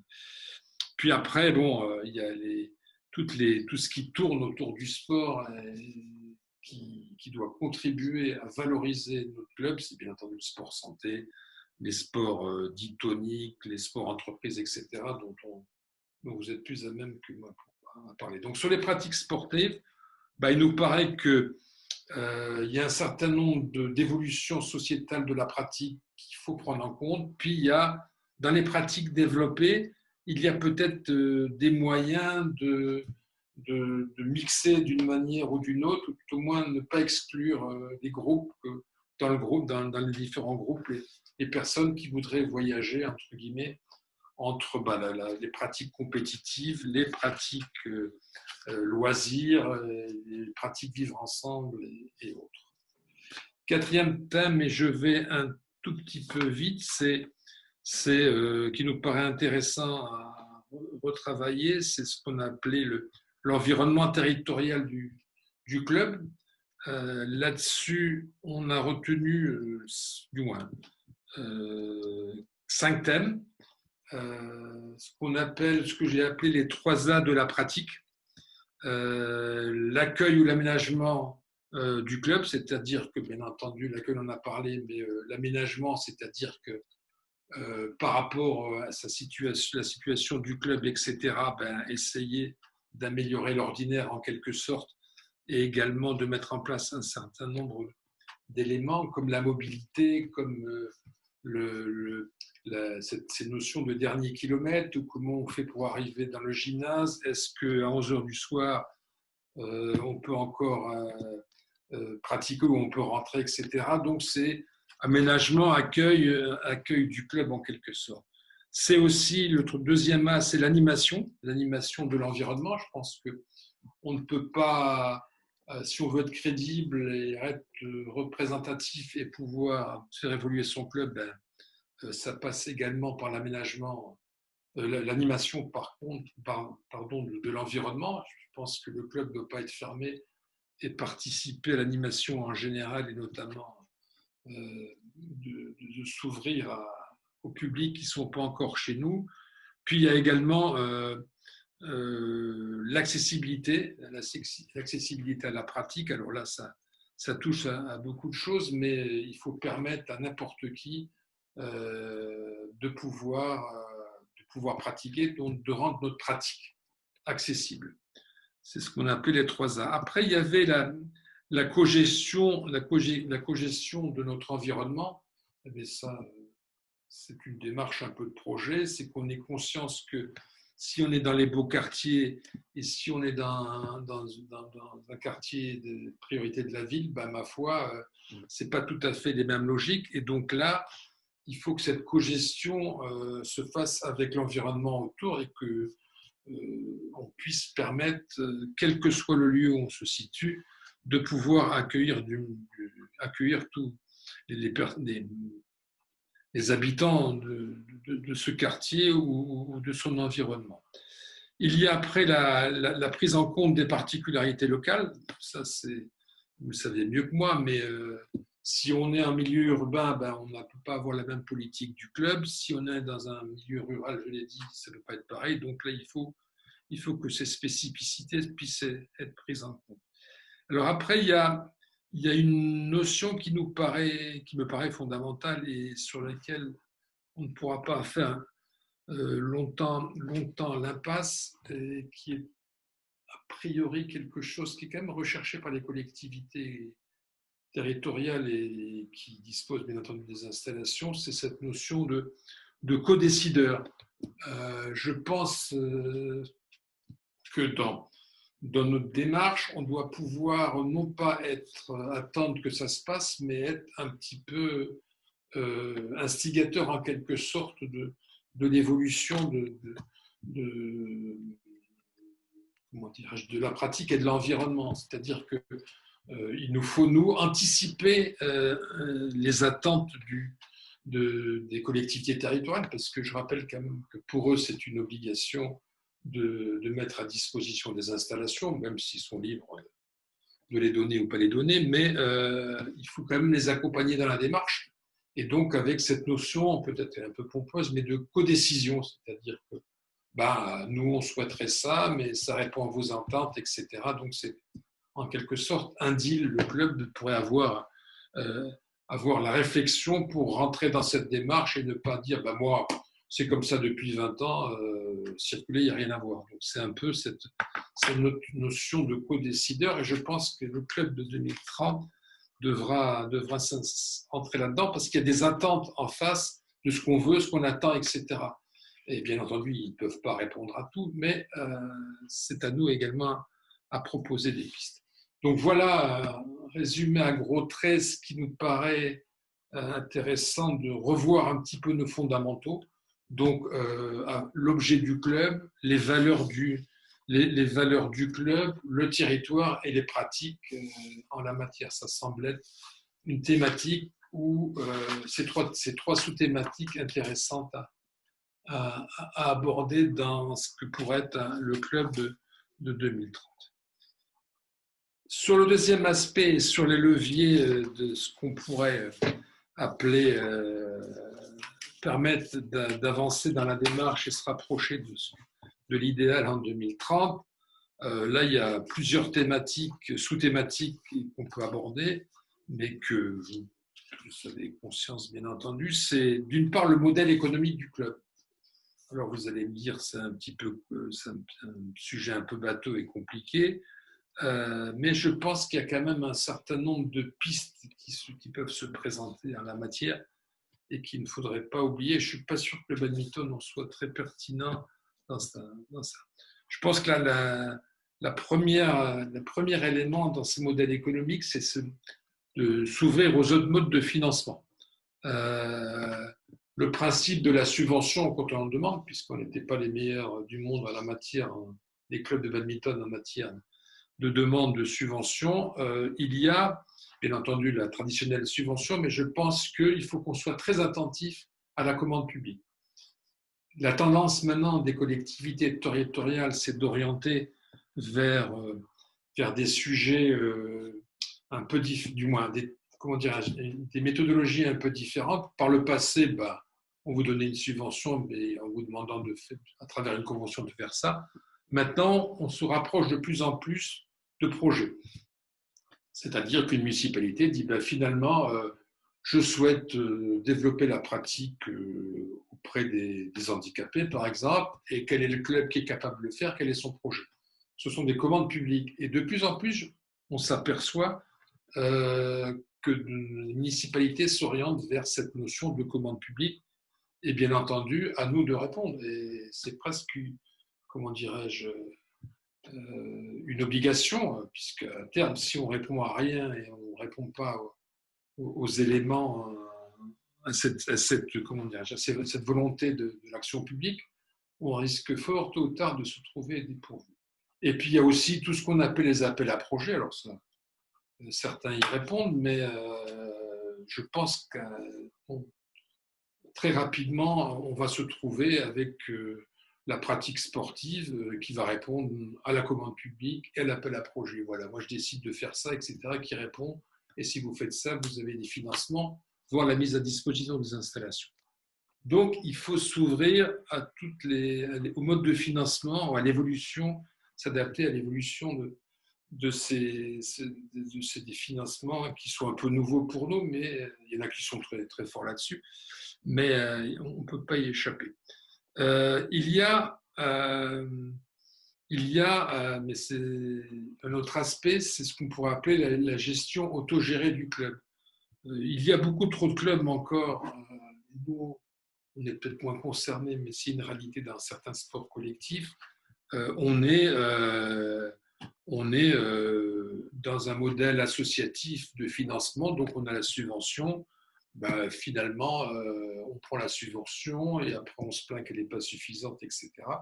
Mais je crois qu'il faut avoir conscience, et ça c'est plus une responsabilité intellectuelle du club, c'est de savoir qu'on est dans une économie concurrentielle. Il n'est pas interdit à terme que finalement le sport dans une collectivité territoriale sera par définition les clubs, mais peut-être qu'on va s'ouvrir à d'autres formes de gestion des disciplines, même si ce n'est pas encore fait, mais il faut se méfier. Notamment, il y a un projet en cours actuellement qui peut être dangereux. Et donc, il faut qu'on ait conscience qu'on est dans une économie concurrentielle et qu'on ne peut pas rester sur des vieux concepts. Il y a aussi un élément fort et sur lequel on n'est pas bon du tout, le mouvement sportif en général, c'est l'économie sociale et solidaire. Vous savez, là, il faudrait presque faire 2 heures là-dessus. Dans le cadre de la loi Hamon de 2014, il a été décidé que le mouvement associatif, en général, pouvait entrer dans ce qu'on appelle l'économie sociale et solidaire. Cette économie sociale et solidaire, c'est que vous pouvez entrer en concurrence avec d'autres structures, mais en restant, comment dirais-je, dans un dispositif associatif, c'est-à-dire qu'on n'est pas là pour faire du bénéfice, ou s'il y a du bénéfice, on le remet dans le club. Il y a les statuts de l'association qui doivent être un petit peu modifiés dans la mesure où, je résume à gros traits, chaque licencié est actionnaire, entre guillemets, de la structure, etc. Donc il y a un certain nombre d'éléments où on peut rentrer en concurrence avec d'autres structures tout en gardant, son statut associatif. Et là, il y a quelques clubs dans certaines disciplines qui sont lancés là-dedans. Vous avez, pour faire simple, votre club associatif et pour certains types d'activités qui pourraient rentrer dans la concurrence, vous pouvez avoir au sein de votre club un volet dit d'économie sociale et solidaire qui peut vous amener des moyens financiers complémentaires, qui peut vous permettre, comment dirais-je, par exemple, si l'équipement est à votre disposition, si vous décidez de louer des heures de votre installation, etc., vous pouvez rester dans l'économie sociale et solidaire parce que les revenus, du moins les ressources supplémentaires que vous initiez, finalement, ils restent dans le club et vous restez dans le dispositif. Donc, dans le moyen terme, les clubs qui auront la pointure vont rentrer dans cette mixité, en quelque sorte, entre un statut associatif que vous gardez et une valence ou un volet économie sociale et solidaire pour une partie. Et ça, c'est quelque chose, je suis presque persuadé qu'en 2030, les clubs les plus puissants rentreront dans cette logique économique de l'économie sociale et solidaire où, je le répète, le mouvement sportif est un peu à la ramasse. Et dernier point sur le modèle économique, je vais vite, c'est bien entendu l'objectif de gérer ces installations. Vous ne pouvez pas rentrer dans un véritable modèle économique si vous n'êtes pas propriétaire ou si vous n'avez pas l'utilisation, j'allais dire, exclusive sous un modèle juridique à définir ces installations. Mais ça, c'est mis pour la forme parce que c'est vrai que c'est peut-être une utopie. Voilà. Sur le marketing, qui nous paraît un deuxième élément, alors on n'a pas parlé de communication, etc., parce que il nous a semblé que la communication n'était qu'un élément de tout ça et du marketing. Il semblerait que là aussi, il y a des pistes à creuser dans le court terme pour un club qui a une vocation à se développer. Il y a cette marque badminton, mais le club n'y est pas. Le badminton n'est pas une marque au sens de la communication et du marketing pour l'instant. Et là, je pense que pour la fédération, il serait quand même de la première priorité de développer cette notion ou travailler sur cette notion de badminton comme marque. Actuellement, le badminton n'est pas reconnu comme une marque, comme peut l'être peut-être le basket, et encore, il travaille fortement là-dessus, ou le foot, ou d'autres disciplines qui arrivent à avancer en la matière. Donc, en matière de marketing, il faut absolument qu'on soit aidé par le plus haut niveau, que ce soit presque une mission fédérale et qu'au niveau local, on l'exploite sur cette notion de marque badminton. Il y a ce qu'est en fait le marketing, c'est aller vers le pratiquant et savoir ce qu'est le pratiquant et ce qu'il attend. On a une tendance à confondre communication et marketing, mais si on veut faire de la véritable communication et si on veut faire du vrai marketing, attirer du monde pour développer son club, etc., il faut qu'on ait une véritable connaissance du pratiquant et de ses attentes. Donc là, je ne vous apprends rien, mais c'est vrai que ce n'est pas le sujet le mieux, comment dirais-je, développé dans le mouvement sportif. La deuxième, c'est également d'aller, alors, mais là, il pourrait passer un peu de temps et c'est peut-être pas le moment, il est un peu compliqué, c'est d'avoir conscience qu'on est en train de passer à une économie d'attention. On était actuellement sur une démocratie d'opinion où tout le monde pouvait faire passer ses opinions. C'est encore toujours le cas puisque les réseaux sociaux sont présents. Mais il y a le sentiment, et c'est ces travaux qui sont menés un peu par quelques chercheurs, que finalement, on n'est plus dans l'opinion, mais on recherche peut-être dans ce qui est dit et ce qu'on fait, etc., un élément autre. Et à titre d'exemple, et de manière peut-être un peu trop large, on s'intéresse à mener des actions qui correspondent au développement durable, qui respectent l'environnement, etc. Et il semblerait, dans les travaux qui sont menés, que de plus en plus les gens ont des opinions, bien entendu, mais qu'une grande majorité maintenant s'intéresse sur une action, mais qui engloberait d'autres éléments porteurs et valorisants ou qui relèvent de leurs préoccupations. Donc ça, c'est peut-être quelque chose à retenir dans ce qui pourrait être le marketing des clubs. Il y a bien entendu le profil des dirigeants, parce que c'est vrai qu'on en a parlé la dernière fois, mais le dirigeant est quand même un élément fort et peut-être que son adaptation à la réalité est une nécessité.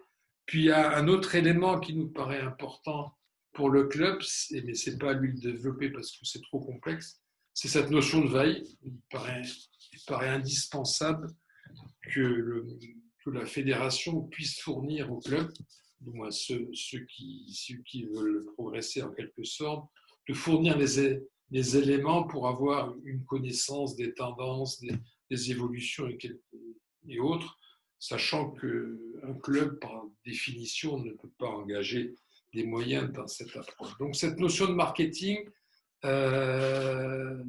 paraît être pour un club en 2030 quelque chose d'important. Après, il y a, pour aller vite, le numérique. Alors là, vous êtes plus à même que moi d'en parler, mais il y a quand même 2 ou 3 éléments qui paraissent intéressants pour un club de 2030. C'est le fond. Donc, le numérique, sur les aspects fondamentaux, c'est qu'a priori, il faut considérer le numérique comme être au cœur des réformes. Je pense que toute réforme ne doit pas ignorer cet aspect. Évidemment, je ne suis pas sûr que ce soit là aussi la chose la mieux partagée. Ça doit être conçu comme enjeu de favoriser le développement. On ne va pas faire du numérique pour du numérique, c'est ce qui apparaît parfois, mais de concevoir le numérique ou d'utiliser le numérique comme un outil de développement et bien entendu s'attacher aux conditions de l'accès, mais ça vous le savez mieux que moi. Sur ce numérique toujours, je pense qu'il doit être autonome et puissant. Comme producteur de services, le numérique doit produire des services, ce qui n'est pas toujours le cas, mais ce qui devrait être recherché. Ça doit être un porteur de politique, parce qu'il doit contribuer au développement des politiques, on l'a dit avant. Et ça doit être aussi un régulateur de relations. Ça ne doit pas être que ça, mais ça doit être quand même un régulateur de relations. Alors, on a toujours l'exemple, je cherche à jouer, je passe un message, puis on me répond. Mais le numérique doit être un élément, du moins le numérique doit contribuer à ça, mais ça ne doit pas être le seul élément, mais il faut le prendre en compte comme un régulateur des relations. Puis après, il a ce que la fédération doit faire dans la forme, c'est-à-dire on doit définir une stratégie ambitieuse, mais au niveau du club, on peut aussi le définir. On peut aussi en faire un socle des projets, c'est évident. Il y a aussi la volonté de définir les liens entre les acteurs à travers ce numérique. Il y a la cohérence avec les autres domaines d'activité, donc ça doit permettre, quand je parlais d'ascenseur dans le club, ça doit y contribuer à plusieurs titres. Voilà un petit peu le numérique, mais là je pense que vous êtes certainement plus outillés et mieux outillés que moi, mais ce que je regrette, c'est que parfois, au niveau national, le numérique, on le considère un peu trop comme un outil, mais je pense que ce qui serait la stratégie numérique me paraît fondamental. Après, le reste découle. Autre élément qui nous paraît être un levier, c'est les équipements. Alors, c'est un sujet compliqué, mais dont on ne peut pas faire l'économie. Il y a des travaux qui ont été faits par une commission au sein de la Fédé qui sont très intéressants, etc. Il faut avoir comme préoccupation de pouvoir être le gestionnaire de l'équipement. Alors, c'est un vœu pieux, mais si on arrive dans un club à être gestionnaire de l'équipement, je n'ai pas dit propriétaire parce que c'est compliqué, mais ça pourrait l'être. Il n'est pas interdit de penser que ça doit être un objectif en quelque sorte de pouvoir maîtriser son équipement pour pouvoir développer tout le reste de son activité. Alors, en fait, les installations appartiennent les chiffres sont toujours un peu différents, mais on est à près de 90%, pour donner une cote assez précise, des installations qui appartiennent aux collectivités territoriales. Donc, ce qui fait que le mouvement sportif français, comment dirais-je, on parle de développement, etc., mais quand vous n'êtes pas propriétaire de votre outil de travail, c'est un peu compliqué. Et à la différence des clubs de badminton ou autres, allemands, dont les installations appartiennent le plus souvent au club, scandinaves et autres, on est en France très en retard en la matière. On essaye au comité olympique de faire passer cette notion, mais au moins de trouver un dispositif juridique qui permettrait au club de disposer de ces installations sous une forme, comment dirais-je, certaines collectivités territoriales n'y sont pas opposées, sous réserve bien entendu d'avoir la réglementation en la matière, etc. Mais c'est une piste à creuser, mais bon, pour l'instant, on n'est qu'au début de la réflexion. Voilà, sur les équipements, on pourra en parler, mais ça pourra être un thème futur.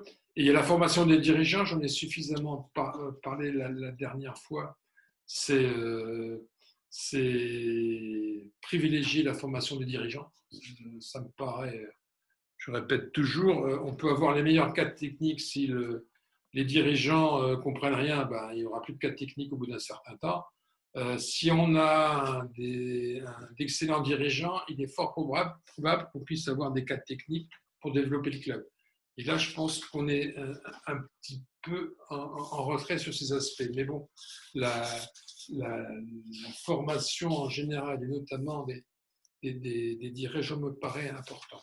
J'ai encore deux, très rapidement, parce que je suis là dans la démarche. J'ai une notion qui me paraît fondamentale et que peut-être qui n'est pas suffisamment développée dans les clubs et qui peut être relativement simple, c'est ce que j'ai appelé le lobbying. Le terme est bon, il est un peu péjoratif, il est souvent mal vu, mais il apparaît clairement que si on arrive à être particulièrement imprégné de cette démarche, alors je ne parle pas d'aller soudoyer au bar des personnes, etc., mais de parler de communication, etc., la représentativité et la crédibilité du club paraît importante. Vous pouvez avoir le meilleur club possible, mais si vous n'avez pas dans la tête, entre guillemets, cette notion de lobbying qui est de faire connaître, d'assurer votre présence et que, en fait, la personne en face de vous, le maire ou quelqu'un d'autre, a conscience de l'importance de votre discipline, ça me paraît important. Alors, tout ça, c'est à développer, mais la communication me semble rentrer dans cette notion de lobbying. Dire pour dire, on a fait tel résultat, etc., mais ça doit être rentré dans une démarche beaucoup plus large de lobbying au sens de présence presque physique à travers ce qu'on fait, et de le faire savoir et d'y jouer. Et là, peut-être, certains sont mieux placés que moi.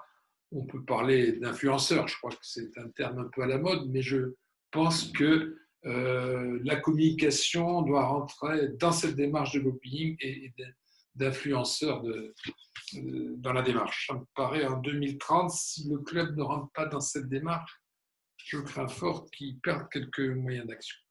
Et il y a un dernier point, mais sur lequel on pourra éventuellement toujours revenir, c'est sur la gouvernance. On l'a vu la dernière fois, on ne peut pas gouverner, c'est le terme exact, son club comme par le passé, et je pense que la gouvernance d'un club doit s'ouvrir à un certain nombre de principes élémentaires. J'avais parlé de la responsabilité sociale des organisations la dernière fois. Je vous rappelle que ces trois trois éléments. C'est ce qu'on appelle le développement durable. Mais le développement durable, c'est le social, l'économique et le développement de l'environnement. Mais c'est aussi, comment dirais-je, l'intérêt général. Et c'est, troisième élément, répondre aux tendances sociétales. Donc, si on s'inscrit notre gouvernance dans ces aspects-là, je pense que c'est un travail à mener, qu'un club qui aurait en toile de fond cette notion de RSO pourrait fortement progresser dans la démarche, et notamment dans ce qui pourrait être le lien entre le licencié, ce qu'on peut appeler placer à la bonne distance les licenciés, etc. Donc c'est un sujet qui me paraît la gouvernance autant compliquée, mais peut-être qu'avec un petit peu d'effort, on pourrait définir pour le badminton, pour la fédération, ce que pourrait être une gouvernance efficiente à travers un certain nombre d'éléments. Je ne parle pas de la transparence, de la démocratie participative, etc. Il y a suffisamment de matière pour arriver à définir ce qui pourrait être une gouvernance optimisée et également efficiente. Voilà, brossé à gros traits, ce qui pourrait constituer un certain nombre d'éléments pour le club de 2030. Donc, les dirigeants, donc les équipements, j'ai parlé du marketing, du modèle économique, du numérique, du lobbying et de la gouvernance. Il y aura encore d'autres éléments certainement, mais si on pouvait faire quelques progrès en la matière ou arriver à définir, proposer des bonnes pratiques sur ces thématiques-là, ça serait un gros progrès pour nous et pour avoir une plus grande reconnaissance. Voilà. J'en ai fini. Ok, super. Vas-y. Bois un coup. Non, mais j'aurais encore pas mal de choses, mais bon, on pourra éventuellement en reparler, notamment sur certains leviers, etc. Alors, il y a quelques questions, tu t'imagines? Donc, ce serait intéressant qu'on puisse quand même les prendre et y répondre. Alors, je résume, hein, il y a une première question qui, en fait, tu parlais de la commande publique qui était aujourd'hui ou qui va aller de plus en plus vers l'appel à projet. Oui. Et l'interrogation, c'est, d'un autre côté, tu nous parles de l'importance du projet club. Est-ce qu'il n'y a pas là un petit peu un discours qui risque de poser problème dans le sens où le projet club risque d'évoluer parce qu'on cherche à répondre d'une certaine façon plus à l'appel à projet qui risque, on va dire, d'entraîner l'évolution du projet club simplement parce que on se rend compte que ça ne correspond peut-être plus à l'ère du temps ou voilà. Qu'est-ce que tu penses de cela? Alors, sur la commande publique et les appels à projets, il faut bien entendu prendre en compte que l'appel à projet ou la commande en quelque sorte doit correspondre un peu à l'intérêt du club dans le développement quantitatif. Bien entendu, si c'est un truc complètement loufoque, c'est pas la peine d'aller dans cette démarche. Et en fait, l'objectif, et c'est là où je parlais d'économie sociale et solidaire et de partie, c'est que ça doit permettre éventuellement de développer un petit peu la pratique, mais également de donner des moyens financiers supplémentaires. Et ça doit pouvoir contribuer à développer le projet de club, parce que bien entendu, si vous avez un projet de club, il vous faut des financements. Si on reste sur la simple subvention ou la cotisation de base, vous le savez mieux que moi, maintenant dès qu'on augmente de 10 centimes, ça grogne. Donc le fait, c'est de pouvoir diversifier ces financements, et la diversification de ces financements, c'est bon, toujours la subvention. Ça sera bien entendu vos ressources propres en quelque sorte, mais les financements nouveaux et qui seront à travers des projets que peuvent proposer les instances publiques. Je pense par exemple à un hôpital psychiatrique qui dirait moi je voudrais qu'on me qu'on me fasse une animation, etc., ben, vous vendez en quelque sorte la prestation. C'est-à-dire, mais là, comme on rentre dans la commande publique, on ne rentre pas dans des considérations financières. Donc c'est un peu ça, c'est de ne pas être à côté de ce nouveau mode de financement, mais un nouveau mode qui existe depuis longtemps, mais qui prend de l'ampleur, et bien entendu, essayer de trouver une adéquation avec le projet de club. Et il semblerait que de plus en plus, je l'ai dit tout à l'heure, dans certaines communes où ça devient une pratique assez courante. Et moi, j'en suis, si on réfléchit, on extrapole, il n'est pas interdit, si j'étais maire, par exemple, hypothèse d'école qui n'est pas près d'arriver, je pourrais dire, mais finalement, le badminton, il faut que je le développe dans ma commune, où c'est demandé par le public, qui veut y répondre? Et on peut très bien voir un jour un centre socioculturel dire, mais moi je peux le faire dans le quartier, etc. etc. Et donc, il faut qu'on soit très attentif à cette évolution, parce que vous le voyez bien, dans le sport santé, je suis désolé, le mouvement sportif, il est en difficulté, parce que autant certains réussissent à faire des actions, mais on ne fait pas le poids face à des structures médico-sociales qui sont là au milieu, des structures privées, etc. Donc c'est ça qui m'interpelle, et qu'il ne faut pas laisser le terrain aux autres, et ça peut être un apport financier important. Et nous, on peut avoir la chance de rentrer dans cette démarche légale, puisque par définition, on peut faire des bénéfices à condition qu'ils reviennent, pour faire simple, dans la caisse du club. Autre question au sujet de l'économie sociale et solidaire. Est-ce que pour un club, pour rentrer dans cette dimension, est-ce que, selon toi, il y a un chiffre clé en termes de nombre de membres? Est-ce que c'est réservé à des tailles de clubs, donc, ou pas? Non, Voilà. c'est absolument pas réservé à la taille du club. Ce qu'il faut, c'est ça, on pourra y travailler. C'est un sujet que j'avais travaillé sur au niveau du comité olympique, sur les classifications des fédérations et sur les ressources propres des fédés, etc. Et pour rechercher, bien entendu, les financements, comment on pouvait améliorer les ressources propres des fédés. Et donc, on avait travaillé avec quelques pontes de l'économie sociale et solidaire, et qui avaient trouvé notre démarche intéressante. Et le but de la manœuvre, c'est n'importe quel club peut rentrer dans cette démarche, mais il faut qu'on fasse évoluer un petit peu ces statuts en disant que pour certaines activités, le club rentre dans l'économie sociale et solidaire. Donc, j'extrapole, mais peut-être que je me trompe, mais il n'est pas interdit de penser que l'organisation d'un tournoi pourrait rentrer dans cette logique. Mais ça, il faudrait creuser. Mais il faut que chaque club, du moins des clubs qui ont les possibilités, etc., puissent envisager dans les statuts une partie de leur statut touchant à l'économie sociale et solidaire. Mais on est de plein gré dedans, puisque le monde associatif y est.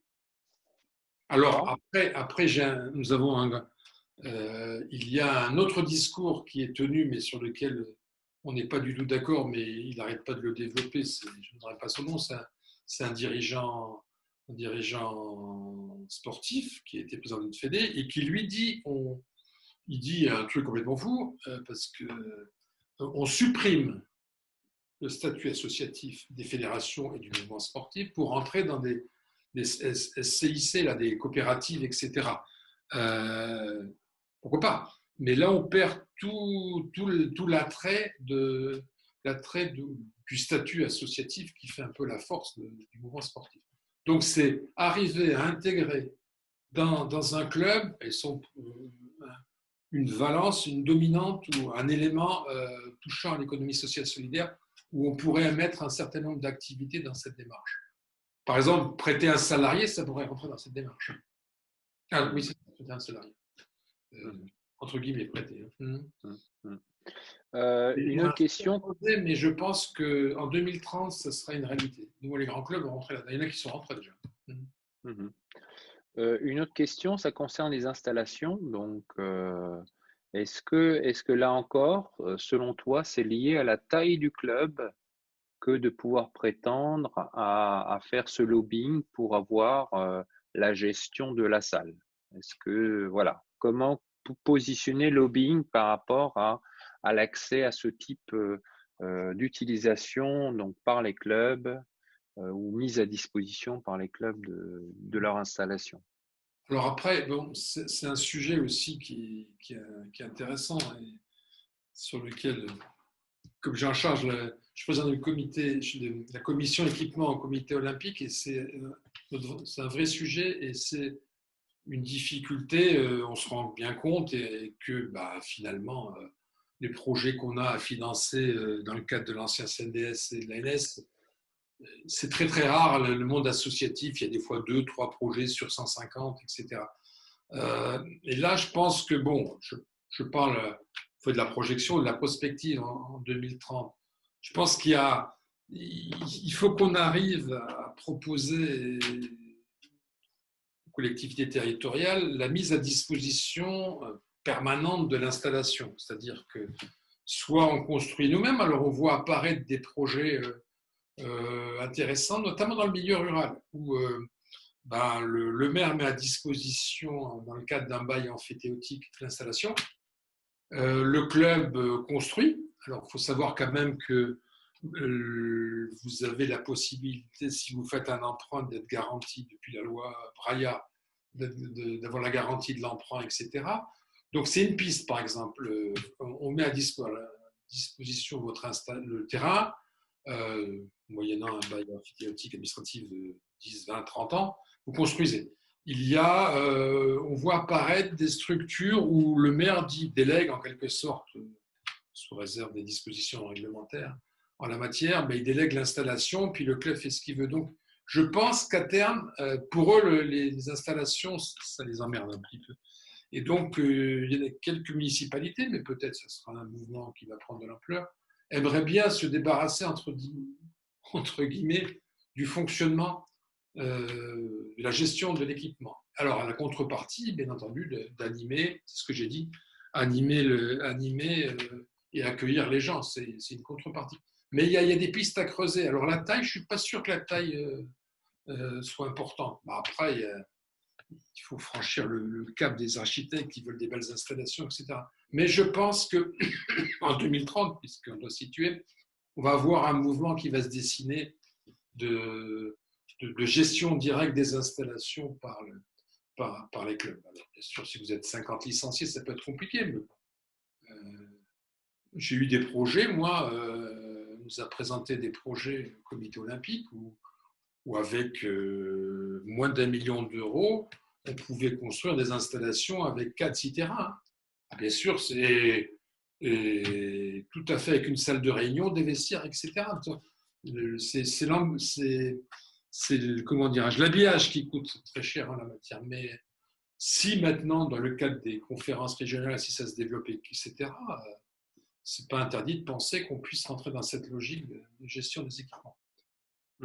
Ça peut être un peu plus, mais il faudra y passer. Les clubs allemands, ils y arrivent, ils ont 3000 licenciés, 4000, ils ont des puissances importantes. Puis après, il est prêt. Si vous venez avec 500, 600 licenciés, comment dirais-je, auprès du maire, ça fait des électeurs. Hein. Moi, je me souviens toujours, hein, on avait été, quand j'étais président, au Pays de Fougères, je me souviens toujours, où il y avait un projet très intéressant de club, c'était le club du Pays de Fougères. Voilà. Je me souviens, ils étaient premier club après 1000 licenciés. Et quand on a été voir le maire, etc., à l'époque, il était tout à fait d'accord. C'était une association comment dirais-je, de différentes communes, mais en fait, il y avait un club qui fonctionnait sur l'ensemble. J'ai cru comprendre que 4 ou 5 ans après, ils avaient eu une installation, pas permanente pour le badminton, mais presque. Donc, c'est le fait d'avoir un projet à long terme et cette notion dont je parlais de lobbying. Une question sur la marque badminton. Est-ce que tu peux, qu'est-ce qu'il y a derrière la marque, enfin ce que toi tu mets derrière la marque, et puis une réflexion de Laurent qui nous dit que il a l'impression que la marque badminton est plus développée par les clubs et ligue comité que par la fédération? Sur la fédération, je ne pourrais pas répondre à leur place, mais j'ai pas le sentiment, je critique personne, bien entendu, etc.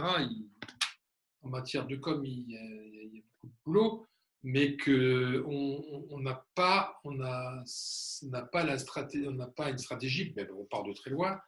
Ils l'ont peut-être, mais on a du mal à avancer sur cette notion de marque. Je veux dire, quand on parle de badminton, on devrait arrêter d'expliquer la chose, on devrait avoir un aspect naturel. Et on est quand même dans les 3 premiers sports les plus pratiqués, scolaires, etc. On devrait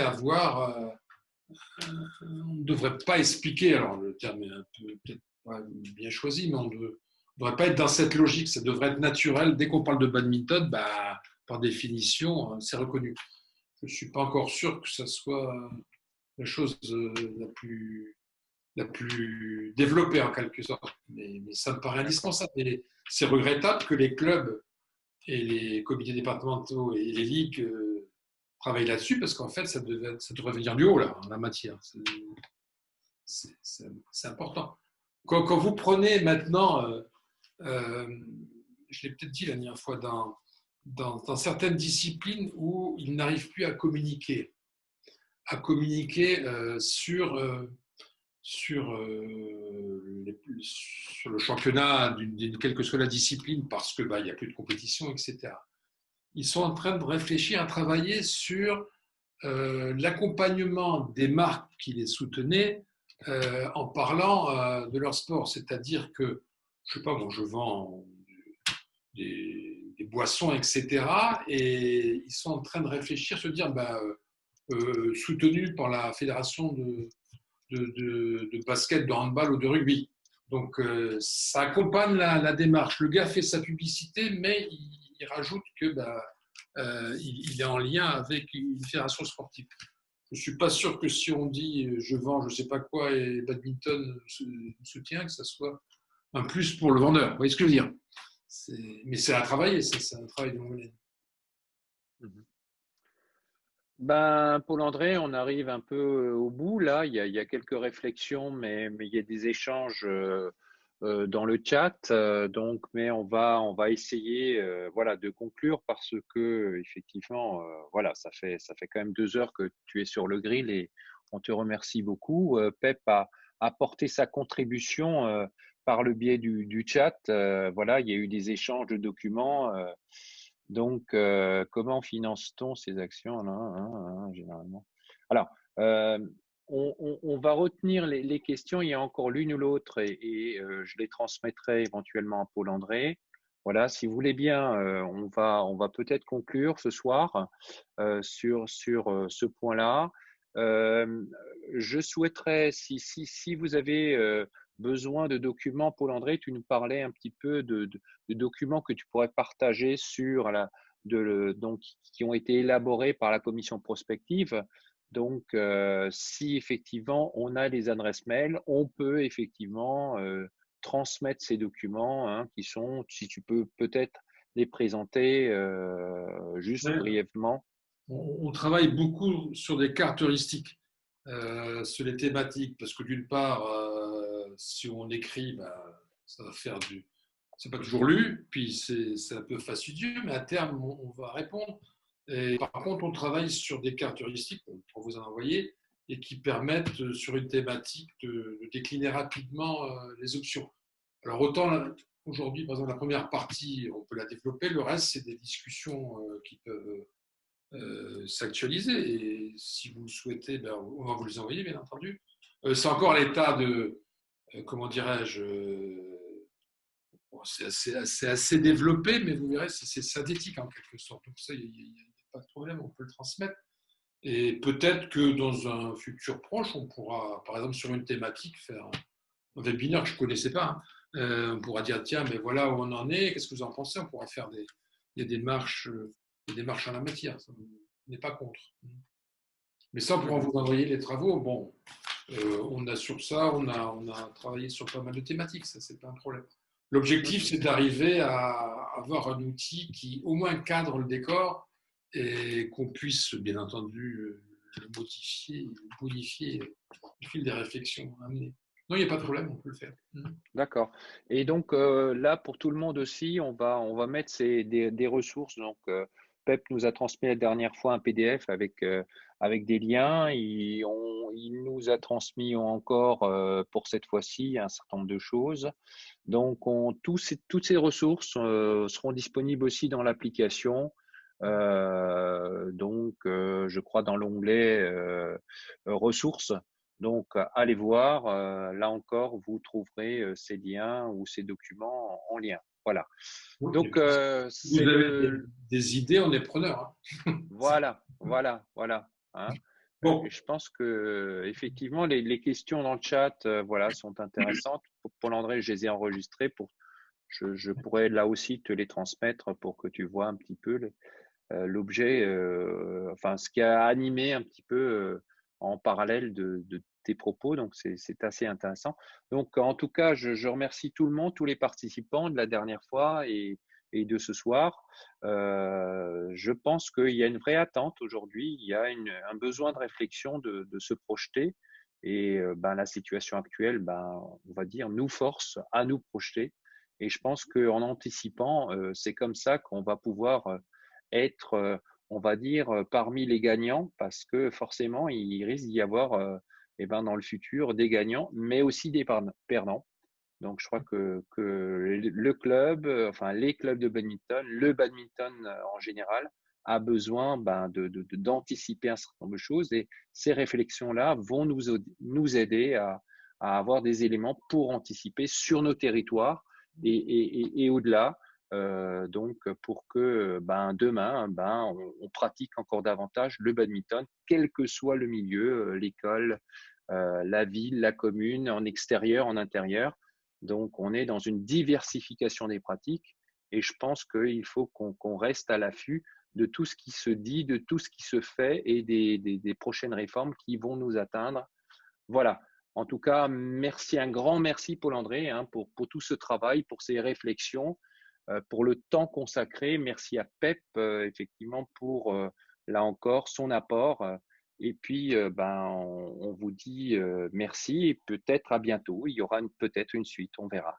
Donc, en tout cas, voilà, bonne soirée à tous et à bientôt peut-être. et Le si streaming sera disponible aussi d'ici quelques jours. Voilà. quelqu'un Voilà. peut me joindre, il n'y a pas de problème. S'il souhaite sur n'importe quoi. Mais s'il y a des questions ou quoi, je suis prêt à répondre, bien entendu, par Voilà. message ou par téléphone. C'est pas un souci. D'accord. En tout cas, on vous quitte. Merci bien à tout le monde. Gardez-vous, prenez soin de vous. Et à bientôt. Bonne fête de fin d'année aussi. Merci Allez, beaucoup. merci.